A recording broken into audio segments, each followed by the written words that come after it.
نحمده ونصلي على رسول الکریم اما بعد فاعوذ باللہ من الشیطان الرجیم۔ شکریہ جناب اسپیکر۔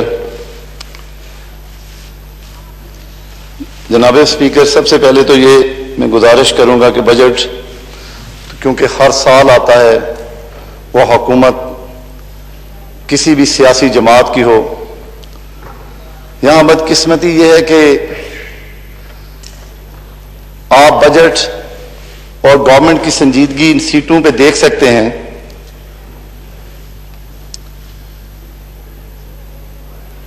اگر بجٹ اتنا اہم ہوتا، اگر بجٹ کی اتنی اہمیت ہوتی تو کم سے کم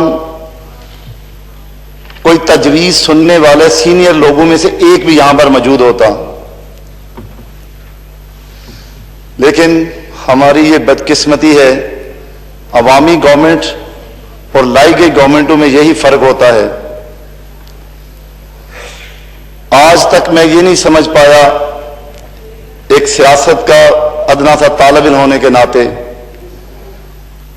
کہ 2 سالوں کے اندر پرفارمنس کی بجائے بے جا تنقید پر نہ صرف اپنا وقت ضائع کیا، ملک کے اندر مختلف مشکلات آ گئی، ملک ٹڈی دل کا شکار ہو گیا، کووڈ-19 کا شکار ہو گیا، ایسی وبا جس نے پوری دنیا کو اپنی لپیٹ میں لے لیا، نہ انسان محفوظ رہے نہ معیشت محفوظ رہی۔ لیکن میں حیران ہوں کہ اس کے باوجود بھی سنجیدگی نام کی چیز ہمارے چہروں پر بھی نہیں آئی، ہم نے فکر تک نہیں پیدا کی، ہم نے تقریروں میں وقت، موجودہ وزیر اعظم صاحب نے تقریروں میں ہر روز کووڈ-19 پر بھی بے شمار یو ٹرن لیے۔ وزراء کی غیر سنجیدگی کا عالم کہ بجٹ کے سیشن کے اندر بھی سوائے طنز کے تیر چلانے کے سوا کچھ نہ کیا۔ میں تو صرف اتنا جناب اسپیکر آپ کے توسط سے عرض کرنا چاہتا ہوں کہ یہ موقع اللہ تعالیٰ نے بار بار نہیں دینا۔ اگر بار دینا ہے تو کارکردگی کی بنیاد پر دینا ہے۔ آپ ماضی کی سیاسی جماعتوں پر تو تنقید کرتے ہیں،